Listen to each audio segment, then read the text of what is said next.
안녕하세요. 레그넘 투자자문입니다. 지난 9월 1일 날 미국 금리 인상을 어떻게 해석하고 앞으로 어떻게 될 건지에 대한 컨텐츠를 올린 이후에 한 2개월 만인데요. 자주 못 올린 점 양해 부탁드리겠습니다. 그동안의 금리 인상 외에 사실 크게 달라진 부분이 없었다고 저희는 판단을 했고요. 물론 이스라엘 전쟁 같은 이슈가 있긴 했지만 전쟁은 단기적인 이슈고 저희가 진행하는 투자 전략상에 큰 의미를 부여하지 않았기 때문에 중간중간에 큰 의미 없는 컨텐츠를 올릴 필요가 있을까 하는 변명 아닌 변명을 좀 해봅니다. 그동안의 시장 매크로 분석에 대한 해석과 전망, 앞으로 투자 방향에 대한 컨텐츠를 주로 올렸다고 하면 이번에는 시장 상황을 감안했을 때 중요한 게 그런 거잖아요. 앞으로 어디에 어떻게 투자를 하는 것이 내 투자 성과를 아주 양호하게 가져올 수 있을지가 더 중요하다고 저희는 생각을 하거든요. 그래서 향후에 가장 유망한 투자 솔루션이 어떤 부분인지를 구체적으로 한번 제시를 해보는 시간을 갖도록 하겠습니다. 그래서 모기지 리츠 부분에 대해서 여러분께서 관심을 좀 가지셔야 되지 않을까 하는 생각이 드는데, 실제로 이 모기지 리츠는 ETF 종목 기준으로 실제 투자 중인 전략 중에 하나고요. 이걸 좀 살펴보면 현재 정책금리, 미국 정책금리가 5.5%, 상단 기준으로 지표물인 10년물 국채금리가 4%대 후반, 4.8, 4.9, 5% 가까이 형성이 돼 있고, 이거를 반영한 모기지 리츠에 가장 큰 영향을 미치는 금리라고 하는 게 모기지 금리가 있습니다. 30년물 모기지 금리가 지표물인데요. 이런 것들을 감안했을 때, 물론 이 금리가 이제 꼭지냐 아니면 좀 더 갈 거냐의 논란이 좀 있긴 하지만 저희 회사에서는 지금 수준이 거의 피크라고 보고 있습니다. 그렇기 때문에 향후에 가장 투자 유망한 섹터 중에 하나가 모기지 리츠가 아닌가 하는 생각이 들고요. 그러면 모기지 리츠라는 게 어떤 건지를 좀 살펴볼 텐데, 모기지 리츠라고 할 때는 모기지 대출에 투자하는 부동산 투자 펀드라고 생각하시면 됩니다. 저희가 여러분께 제시하는 투자 대상은 모기지 리츠 ETF입니다. 그럼 모기지라는 게 어떤 건지를 먼저 좀 살펴보죠. 부동산을 구매할 때 금융기관이나 외부로부터 자금을 조달, 다시 말하면 대출을 일으켜서 부동산에 투자를 하는 이 상품을 모기지라고 합니다. 그래서 주택담보대출이라고 하죠. 구체적으로 보면 자금을 조달을 해서 투자하는 부동산이 상업용 부동산이냐라고 할 때는 상업용 모기지라고 하고요. 주택, 다시 말하면 주거용에 투자라는 모기지냐 할 때 주거용 모기지라고 합니다. 근데 각각 좀 특징이 있어요. 주거용 모기지의 특징을 좀 살펴보면 투자자 입장에서 굉장히 안전합니다. 안전한 대신 금리가 좀 낮게 형성이 되겠죠. 왜 이런 구조가 가능하냐면 미국 정부가 운영하는 금융업체가 있어요. 증권화 시켜주면서 신용보강을 해주는 금융업체를 프레디맥, 페니맥 대표적인 기관이 있는데, 이 기관들이 주택담보대출 증권을 매입을 해서 유동화를 해주고 자금을 소싱을 해주는 역할을 해요. 그러니까 이런 과정에서 아까 설명드린 대로 신용이 보강되고 그러다 보니까 안정성이 높고, 그래서 금리는 좀 저금리고 이런 특징을 갖게 되죠. 그러다 보니까 금리가 낮기 때문에 이 투자하는 모기지 리츠 회사 입장에서는 안정성이 높고 금리가 낮다, 그렇게 되니까 레버리지를 꽤 많이 일으켜서 투자를 하는 경향이 있죠. 자료에 써드린 대로 원금 대비 한 6배에서 8배 정도 레버리지를 일으키게 됩니다. 그렇기 때문에 금리가 인하가 된다든가 하는 모기지 리츠의 유리한 상황일 때는 수익률이 굉장히 높은 경향이 있고, 그리고 또 하나는 금리가 계속해서 인하하는 시점에서는 모기지 리츠 입장에서는 고금리로 빌렸던 걸 갚고 이제 금리를 좀 낮게 형성을 하는, 그거 보고 이제 차환이라고 하는 리파이낸싱이라고 하는데, 그런 수요가 있기 때문에 조금 부정적인 영향을 미치기도 하죠.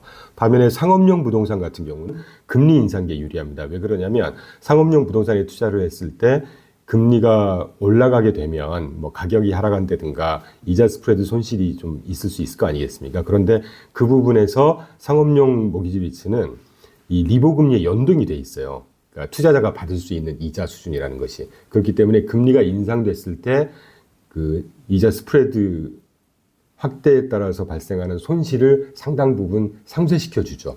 그래서 금리 인상에 유리한 게 상업용 모기지 리츠다라는 설명을 좀 드리고, 우리가 모기지 리츠에 투자를 할 때 주요하게 봐야 되는 것이 뭐냐, 한 두세 가지 정도 되는데요. 오른쪽 상단에 써드린 대로 BPS라서 Book Value per Share라고 주당 순자산입니다. 자산 구성이 양호하게 되어 있는지, 또는 구성되어 있는 자산들의 자산 건전성이 얼마나 뛰어난지, 이런 것들은 당연히 봐야 되는 것이고, 두 번째 모기지 리츠의 특징이 배당 성향입니다. 아시겠지만 우리나라도 마찬가지인데 세법상 90% 이상을 배당을 해야 된다는 조항이 있고, 또 아까 말씀드렸던 주거용 모기지 리츠 같은 경우는 레버리지를 많이 활용을 하기 때문에 캐피탈 게인도 높아지는 특징이 있는 반면에 배당도 상당히 높겠죠. 따라서 그런 특징이 있고, 세 번째, 순이자 마진 스프레드. 차익금리와 실제로 내가 투자를 했을 때 받을 수 있는 이자율의 차이가 이제 아주 이 모기지 리츠의 매력도, 투자 매력도를 판단하는 지표 중에 하나죠. 모든 자산이 그러겠지만 금리 상승, 금리 하락, 결국 금리 게임이니까 이 금리하고도 밀접한 관계가 있다고 말씀드릴 수가 있겠습니다. 오른쪽 하단에 지난 8월 기준으로 S&P 글로벌에서 발표한 데이터 센터부터 보통 우리가 그 리츠의 섹터를 구분하면 12에서 한 16가지 정도 됩니다. 그래서 그 중에 빨간색 바 차트로 제가 그린 모기지 리츠가 리츠의 섹터 중에서도 가장 배당이 높은 편입니다. 보시는 대로 평균 한 11%에서 한 12% 정도 나오니까 굉장히 높은 자산이죠. 그래서 고액 자산가들이나 안전하게 투자를 하고 싶은 분들, 또 장기 투자를 해도 나는 무방하다 하시는 분들은 이 모기지 리츠가 굉장히 좋은 자산 중에 하나죠. 그 다음 페이지 간단하게 살펴보겠습니다. 그러면 모기지 리츠가 실제 투자하는 대상이 뭐냐? 그 구분란에 가장 왼쪽 칼럼에 써드린 대로 부동산을 투자를 하기 위해서 자금을 조달한, 그러니까 대출을 하는, 그때 이 대출하는 부분을 모기지 채권이라고 하거든요. 모기지 채권에 직접 투자할 수가 있고, 두 번째, 이 모기지 채권들이 수십, 수백만 건이 있을 거 아니겠습니까? 신용등급이 높은 사람이 있고 낮은 사람이 있고, 그러니까 그걸 트렌치라고 합니다. 그래서 트렌치별로 신용등급별로 묶어서 이 모기지를 많이 100개, 200개, 1000개씩 묶어서 또 발행하는 증권이 있어요. 그런 거를 보고 모기지 백드 시큐리티라고 해서 MBS라고 합니다. 세 번째가 CRT라고 해서 Credit Risk Transfer라고 해서요. 그 에이전시 백드 모기지가 있습니다. 미국 정부의 금융기관이 보증해주는 모기지를 보고 에이전시 백드 모기지라고 하거든요. 페니메나 프레디 맥이 이 모기지 발행된 채권들을 보증해주면 신용보강이라고 제가 아까 말씀드리긴 했는데, 그런 채권을 보고 에이전시 백드 모기지라고 합니다. 근데 이 에이전시 백드 모기지 중에 보증 부분은 빼고 위험 부분만을 판매하는 걸 보고 CRT라고 해요. 이게 무슨 말이냐면 정부가 보증을 해주더라도 투자자 입장에서 볼 때 부동산이나 차주들의 신용도를 보니까 정부기관 보증을 굳이 안 해줘도 내가 투자한 자산이 손실이 나지 않거나 그 원리금 상환이 되거나라는 확신이 든다고 하면 보증하는 부분은 필요 없겠죠. 그래서 위험 부분만을 판매할 때 그럼 위험 부분만 판매하니까 이자가 높을 거 아니겠습니까? 이제 이런 구조로 판매되는 걸 보고 CRT라고 하고요. 네 번째가 MSR이라고 해서 크게 어려운 개념은 아닌데 모기지 대출 관련해서 서비스를 하는 이런 회사들입니다. 그럼 이게 개개인으로부터 차주로부터 돈을 수금을 해서 송금도 하고 이런 사무 작업들이 많지 않겠어요?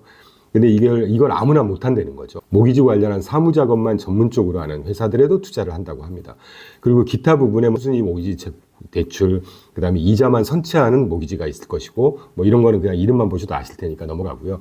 달러 롤이라고 해서 모기지를 주로 트레이드하는 트레이더들이 사용하는 전략 중에 하나인데, 쉽게 말하면 MBS를 공매도하는 전략이라고 생각을 하시면 됩니다. 그리고 네 번째가 이제 리얼 에스테이트 오운드라고 해서 REO라고 표현하는데 별건 아닌데요. NPL이라고는 아시잖아요. 그 부동산 담보로 대출을 했는데 이자도 안 갚고 그 상황이 이제 차주가 안 좋아졌다는 거겠죠. 그렇게 되면 그런 부동산 기초자산들을 압류를 하지 않습니까? 그래서 경매를 하거나 공매를 하거나 해서 이제 남은 자산을 회수를 하고 하는 과정인데, 어떤 채권자가 볼 때 기초자산이 굉장히 가치가 좋은 자산이라고 판단을 하면 채권자가 직접 부동산을 살 수도 있는 것이잖아요. 그런 걸 보고 리얼 에스테이트 오운드라고 합니다. 모기지 리츠, 부동산 투자 회사가 직접 채권, 다시 말하면 모기지 또는 MBS의 기초자산의 부동산을 직접 펀드에서 사버리는 경우를 얘기를 합니다. 그리고 마지막 TBA라고 하는 거는 TBA 모기지라고 해서 이 MBS를 선물 선도안으로 거래하는 걸 보고 TBA 모기지라고 합니다. 자, 그러면 이 모기지 리츠 관련한 펀더멘털을 뭘 봐야 되는 거냐?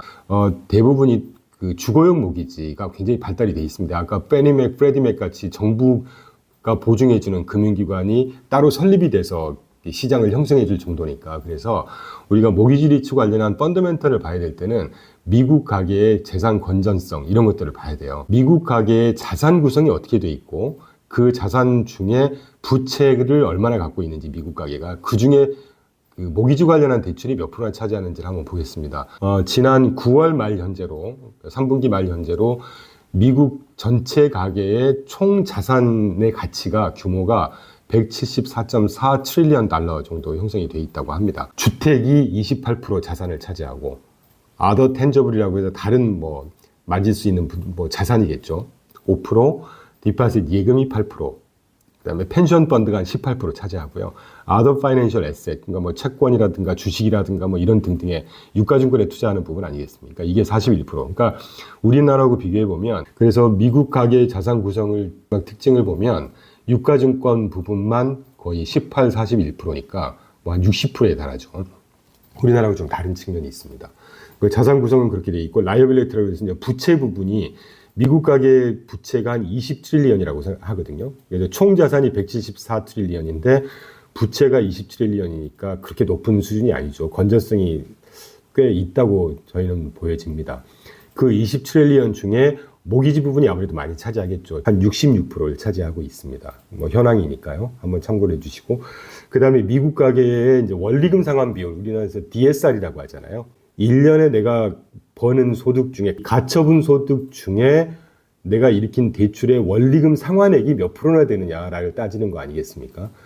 오른쪽 그래프에서 보시는 것처럼 2007, 8년도 글로벌 금융위기 당시에 미국 가계의 원리금 상환 비율이 제일 높았어요. 한 13% 정도 육박했습니다. 근데 그게 계속 하락을 하고 정부가 나서서 또 가계가 스스로, 금융기관이 나서서 이 부채 구조를 계속 안정화시키는 작업을 하면서 지금 10% 미만 수준에 형성이 되어 있습니다. 9.9% 정도 되어 있으니까 과거 한 3, 40년 이래 가장 낮은 원리금 상환 비율, 다시 말하면 미국 가계의 그 자산 건전성이 굉장히 양호한 수준이다. 그리고 그 추세도 지금 계속 하락하고 있는 추세다 정도 말씀을 드릴 수가 있고, 그래서 이게 모기지 리츠의 투자 매력도, 다시 말하면 모기지 리츠의 펀더멘털이 굉장히 양호하다라고 말씀드릴 수가 있고요. 펀더멘털 몇 개를 더 보겠습니다. 5페이지에 그 미국 가계 부채 현황을 조금 더 자세히 살펴보죠. 세 개 그래프 중에 가장 왼쪽을 먼저 보시면 아래 빨강색 캡션을 띄워놓은 Average Rate on Outstanding Mortgage라고 해서 부채 중에 모기지 관련한 대출의 비중이 한 3.5% 정도밖에 안 됩니다. 그러니까 굉장히 부담이 없는 수준이라는 거고요. 그리고 또 이게 가운데 그래프를 보시면 미국의 주택 회전율을 가지고 좀 한번 해석을 해보려고 해요. 주택을 매매하는 비율 아니겠습니까? 그래프에서 보시는 것처럼 2005년, 6년, 7년 당시 그때가 매매 회전율이 한 10% 정도 갔었어요.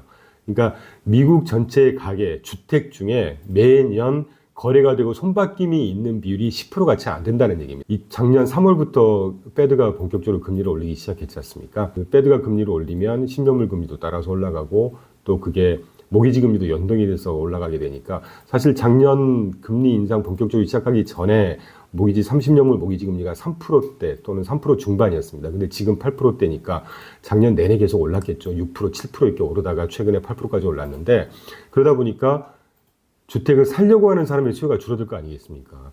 주택 담보로 일으킬 수 있는 대출의 금리가 굉장히 높아지니까. 그래서 매매 회전율이 지금 현재 한 5.5%, 5% 가까이 떨어졌을 겁니다, 아마. 이렇게 되면 이게 어떤 의미가 있냐면 모기지 대출을 그만큼 일으키지 않는다는 거죠. 그래서 모기지 대출의 부담이 굉장히 줄어든다는 거 아니겠어요? 더군다나 주거용 모기지 리츠는 또 95% 이상이 다 고정금리로 적용을 받습니다. 그러니까 미국의 자산 건전성이 유리할 수밖에 없다는 것은 작년 3월 이전에 대부분 일으켰던 모기지 대출도 고정금리인데다가 3%대 미만의 대출금리로 다 그 주택을 구매한 거죠. 나머지 한 5% 정도가 작년부터 현재까지 높은 모기지 금리로 적용을 받았기 때문에 미국 가계 부채 중에 이 고금리에 노출되어 있는 비중은 얼마 안 된다는 겁니다. 이를테면 한 5에서 한 6% 정도? 우리나라하고 좀 상황이 틀리죠. 우리나라는 변동금리인데다가 이 금리가 올라가면 이자 부담이 굉장히 커지는 거 아니겠어요? 그러니까 그런 것 때문에 미국도 안 좋지 않겠냐 이렇게 막 가끔 이렇게 좀 과장된 해석을 하시는 뭐 분들이 계시지만, 미국 그 가계 재정 건전성과 연결된 모기지 리츠의 펀더멘털은 굉장히 양호하다는 말씀을 다시 한번 강조드리고, 또 일으킨 모기지가 또 원리금을 상환을 못하게 되면 이게 좀 심각해지는 거잖아요. 그럼 그걸 이제 연체율로 우리가 보는데, 연체율이 좀 심해지면 부도율이 될 것이고, 그런데 모기지 대출의 연체율을 보시면 실업률과 연체율하고 아주 굉장히 같은 흐름을 보여주고 있습니다. 아시는 대로 미국의 실업률 지금 완전고용 수준 이하 3.8% 정도 기록하고 있고, 모기지 연체율이 5.4% 정도 아주 낮은 수준입니다. 그러니까 뭐 매월 원리금을 상환을 할 때 내가 일자리가 탄탄하고 급여 생활을 계속해서 할 수 있으면 연체율은 절대 높아질 리가 없는 것이죠. 그러니까 이런 면에서 볼 때 다시 한번 모기지 리츠 관련된 미국 가계나 또 모기지 시장의 펀더멘털은 굉장히 양호하다는 말씀을 다시 한번 드릴 수가 있겠습니다. 자, 그러면 모기지 금리는 도대체 뭐에 영향을 받을까? 크게 한 5-6가지 정도 기관마다 틀리는데요. 가장 첫 번째, 가장 많은 직접적인 영향을 받는 것은 미국의 10년물 국채금리입니다. 이게 지표금리인데, 그래서 최근에 10년물 금리가 지금 4.9% 정도 되니까 이걸 그대로 반영해서 모기지 30년물 모기지 금리도 작년 한 6%대에서 지금 8%를 초과해서 8%를 찍고 넘어가고 있죠. 그리고 두 번째, 정책금리 영향 당연히 받겠죠. 그리고 모든 금융상품, 모든 경제활동이 그렇듯이 모기지 금리라는 것도 모기지 대출을 일으키려는 사람들이 많아지는, 수요가 많아지면 금리가 올라갈 것이고, 또는 모기지 금리에 대한 자금 공급이 많아진, 다시 말하면 그 수요보다 공급이 많아지면 또 금리가 떨어지는 거 아니겠어요? 수급 논리가 당연히 영향을 미치겠죠. 그리고 정책 금리에 영향을 미치거나 또는 모든 금리에 영향을 미치는 건 물가 아니겠습니까?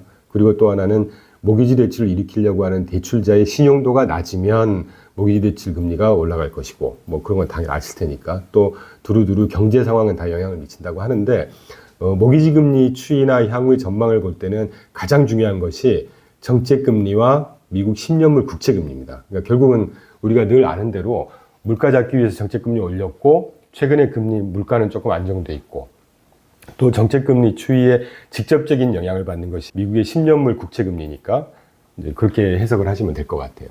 그럼 여기서 저희는 앞으로 모기지 금리 또는 정책 금리, 미국 10년물 국채 금리가 어떻게 될 거냐를 간단히 좀 말씀을 드리고 싶은데, 8페이지를 먼저 보시면 이 그래프가 뜻하는 바는 지난 80년부터 지난 10월 27일까지 페드의 정책금리가 빨간색이고요. 약간 주황, 오렌지색이 거기에 또 영향을 받는, 아까 설명드린 대로 10년물 국채금리 추이고, 그 GDP 성장률, 연간 GDP 성장률을 같이 그려봤습니다. 뭘 뜻하냐면요. 정책금리와 10년물 국채금리의 추이를 한번 보시죠. 80년도부터 계속 하락하고 최근에 이제 올라가는데, 중간에 금리가 계속 올랐다가 떨어졌다가 올라갔다가 떨어졌다를 반복합니다. 그런데 10년물 국채금리가 정책금리, 물론 스케일은 조금 다르겠지만 페드, 미국의 정책금리의 피크 수준을 한참 넘어서 계속해서 올라가는 경우는 절대 없습니다. 정책금리의 연동을 직접적으로 받기 때문에 정책금리가 올라갈 때 같이 올라가지만 정책금리가 하향 안정화되는 또는 완화된 스탠스로 갈 때는 10년물 금리도 똑같이 따라 움직인다는 것이죠. 이걸 그대로 최근에 대입을 해보면 최근에 정책금리가 5.5%에서 동결을 했고 11월, 12월 동결할 확률이 거의 99% 이상으로 가고 있고요. 또 별도로 해석을 해보면 오늘 아침까지도 그런 그 월스트리트 소식이 전해오는데 정책금리를 올리지 않았는데도 불구하고 시장금리, 다시 말하면 10년물 국채금리가 지금 5% 가까이 뛰었다는 얘기는 정책금리를 굳이 추가적으로 올리지 않아도 긴축 효과를 시장에 더 발휘를 하고 있다고 페드 위원들 또는 제롬 파월 의장도 인정을 한 부분이기 때문에 10년물 국채금리가 여기서 더 5%를 찍고 한참 더 올라가거나 하는 일은 굉장히 가능성이 낮아 보입니다. 그리고 조금 더 원론적으로 해석을 하면 아까 지금 제가 그래프에 좀 써드린 대로 채권금리라고 하는 것은 정책금리에 기본적으로 영향을 받고 추가적으로 기간 프리미엄이라는 거에 영향을 받아요. 근데 기간 프리미엄이라고 하는 것은 쉽게 표현드리면 내가 더 긴 채권을 가지면 가질수록 더 높은 금리를 받아야 되지 않겠습니까? 원리금 상환을 못할 가능성이 기간이 길어지면 길어질수록 높기 때문에. 그런데 그것만 우리가 따져서는 될 문제가 아니고요. 기간 프리미엄을 형성하는 요소가 경기 상황, 그 다음에 발행 물량, 수급이겠죠. 그리고 물가, 이런 것들이 직접적 영향을 미칩니다. 기간 프리미엄이 높아지느냐 낮아지느냐는. 근데 최근 상황은 물가가 크게 영향을 미치는 거냐, 아니면 최근에 여러분들께서 들으셨을 텐데 그 국채 발행 물량이 증가를 해서 금리가 시중금리, 10년물 국채금리가 올라가는 거냐, 그거보다는 경기 상황이라고 보고 있어요. 미국 경기 펀더멘털이 굉장히 좋습니다.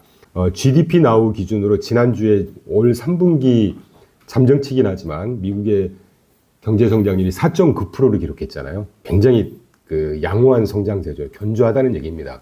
이렇기 때문에 10년물 국채금리가 올라갔고 덕분에 시장은 많이 흔들렸는데 제가 이번 주 주간운용 보고서에서 코멘트를 보내드린 대로 채권금리는 여기서 이게 이제 거의 피크 수준이 아닌가 하는 생각이 듭니다. 왜 그러냐 하면요. 그동안의 시장은 그 정책금리를 올렸으니까 경기 펀더멘털이 굉장히 훼손될 거야 라고 하는 거에 영향을 많이 받아서 10년물 국채금리가 그 경기 상황 또는 정책금리 인상폭을 반영을 못했었습니다. 눌려 있었다는 거죠. 그런데 이제 와서 보니까 고금리 정책금리를 유지함에도 불구하고 미국 경기가 굉장히 탄탄하네. 이렇게 되면 이제 금리도 올려야 되겠구나, 올라가야 되겠구나 하는 게 작용을 하고 있다고 생각해요. 그래서 조금 뒤늦은 발작이라고 제가 표현을 하는데 이게 지금 한 달간 지속되고 있습니다. 그럼에도 불구하고 미국 경기가 탄탄하다. 지지난주 소비 발표됐고 실업률 곧 발표될 거고 물가도 그 장기적인 하락 추세는 계속 보여주고 있었습니다. 지난주 발표한 PCE 물가를 보더라도 이런 상황은 어떻게 보면 골디락스까지라고 저희가 명명하기는 조금 다소 무리가 있긴 하지만 전반적인 경기 펀더멘털은 굉장히 양호하다. 그래서 이제 시장 참여자들이 깨닫는 것이죠.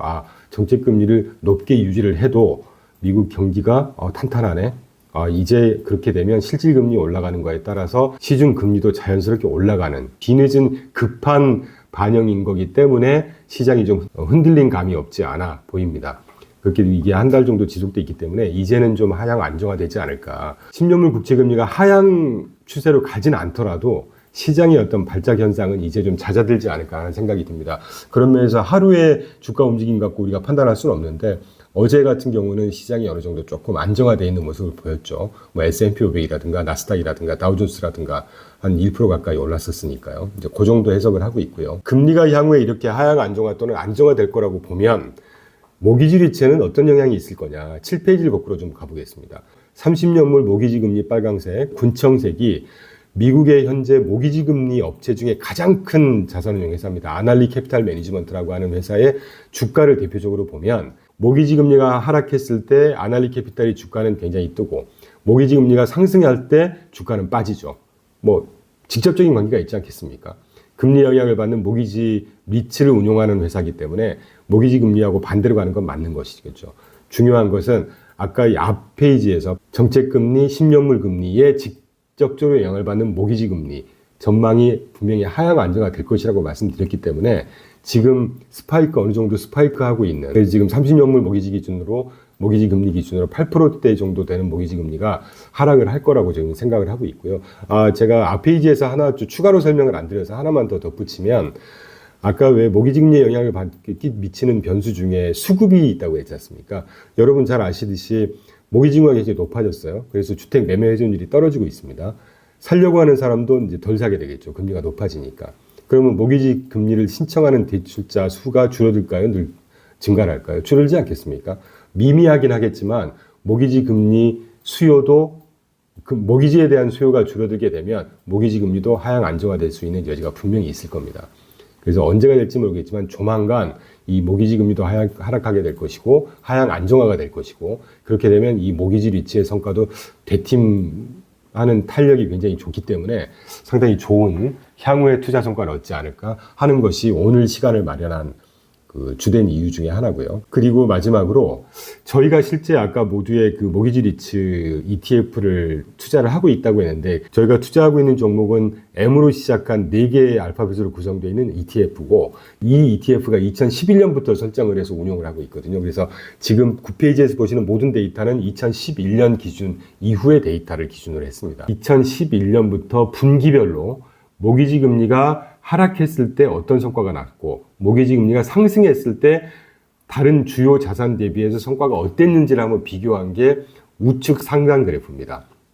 그래서 비교한 자산은 GPR 250이라고 해서 전 세계 부동산 투자 회사들에만 모아놓은 인덱스입니다. S&P 500 주가 지수와 MSCI 월드 주가 지수를 비교해봤고 그리고 마지막으로 글로벌 채권 ETF를 같이 비교를 해봤습니다. 그 오렌지색이 모기지 금리가 상승했을 때 각각의 자산들의 성과가 어땠는지, 군청색 바 차트가 모기지 금리가 하락했을 때 자산 구별 성과가 어땠는지를 나타내는 건데 한번 보시면 모기지 금리가 상승할 때 가장 많은 하락은 금리가 상승했으니까 글로벌 채권은 마이너스 2.5% 정도 분기별 평균 하락을 했고 반면에 주식은 좋았죠. 3.1% S&P 500이 상승을 했고 하니까. 모기지 리츠는 반면 금리가 상승해도 마이너스 0.3% 정도 밖에 안 빠지는 방어력을 보여주고 있습니다. 반면에 모기지 금리가 하락을 할 때는요. 주식 시장보다 훨씬 더 많은 수익을 나타냅니다. 상승 탄력이 굉장히 좋다는 것이죠. 모기지 리츠가.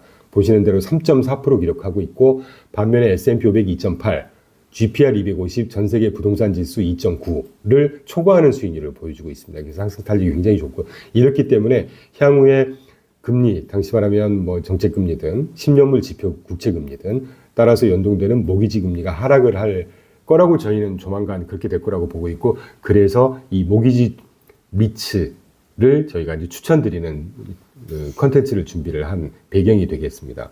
두 번째, 모기지 리츠가 굉장히 유리한 투자 대상이라는 그 두 번째 근거는 배당 수익률을 강조드린 대로 굉장히 높아요. 저희가 투자하고 있는 모기지 리츠 ETF 기준으로 연 배당 수익률이 2011년 8월 이후 평균 10%에 육박합니다. 좌측 하단에서 보시는 그래프가 ETF의 주가 지수를 그래프를 그려놓은 거고, 오렌지색 점으로 찍어놓은 게 분기별로 수익률 수준이 어쨌느냐를 좌측 그 스케일로 지금 찍어놓은 거거든요. 물론 제일 위에 뭐 18%, 20%에도 육박하는 경우가 있긴 한데, 이거는 주가가 많이 빠졌기 때문에 상대적으로 높은 분도 좀 있었을 테니까 빼더라도 빨간색 점선으로 그어놓은 대로 평균이 10%였고, 뭐 주가가 하락하거나 할 때 또는 주가가 상승하고 할 때도 불구하고 평균 가장 적은 게 한 6% 이상이 나옵니다.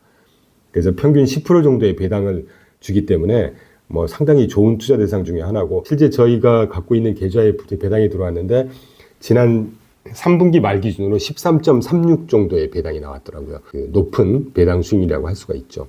그리고 마지막으로 앞에 이제 누누이 강조드렸던 것처럼 모기지 금리가 조만간 하향 안정화될 거라고 저희는 본다고 말씀드렸는데, 실제로 모기지 관련한 미국의 대형 업체들 세 군데 탑3에서 보는 내년도 모기지 금리 예측치를 한번 제시해 봤습니다. 우측 하단인데요. 모기지 금리 예측치가 평균 5.8에서 6.8 정도 됩니다. 그러니까 지금 8.07, 8% 정도 되니까 내년 1, 4분기, 2, 4분기, 3, 4분기, 4, 4분기 갈수록 점점 하향 안정화돼서 6% 초반까지 지금 예상을 하고 있거든요. 이렇게 될 겁니다, 아마. 대표적인 업체들, 정부기관마저도 이렇게 예상을 하고 있으니까.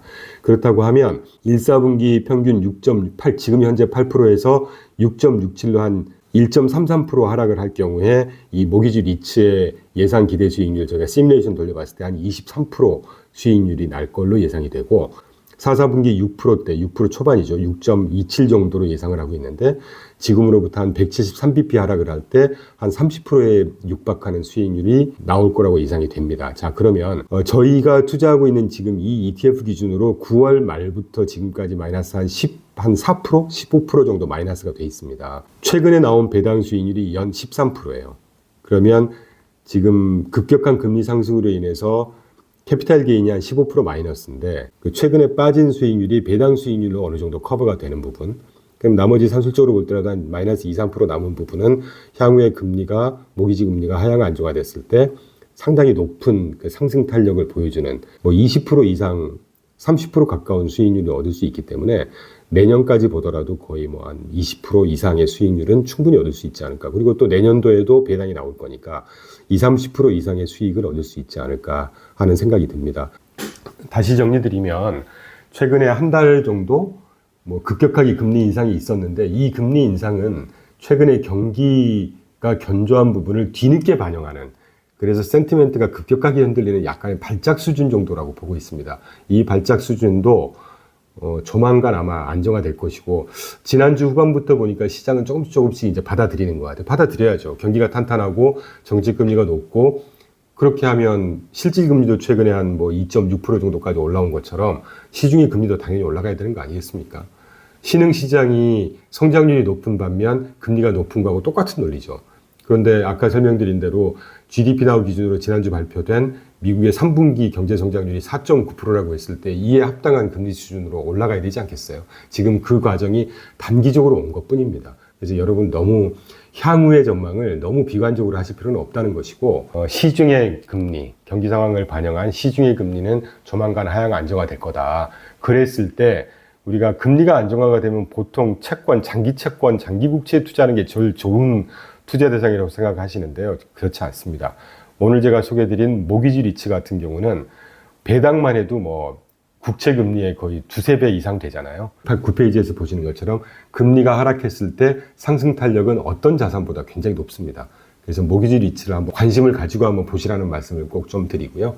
오늘은 모기지 리츠에 대해서 소개를 드렸고, 다음번에 또 다른 투자 대상 또는 모르겠어요. 지난번에도 제가 말미에 소개를 드렸는데, 이제 이런 경기 견조함이 계속 된다고 하면 계속 될 걸로 보고 있는데, 그럼 이제 중앙은행에서 지난 잭슨홀 미팅에서 그 제롬 파월이 살짝 언급했듯이 중립금리에 대한 논의가 본격화되지 않을까 생각하는데, 다음번에는 중립금리를 한번 관련한 콘텐츠를 준비를 하든지 또 다른 투자 대상을 한번 좋은 투자 대상에 대해서 소개를 드리든지 하는 기회를 만들어 보도록 하겠습니다. 네, 그럼 감사합니다.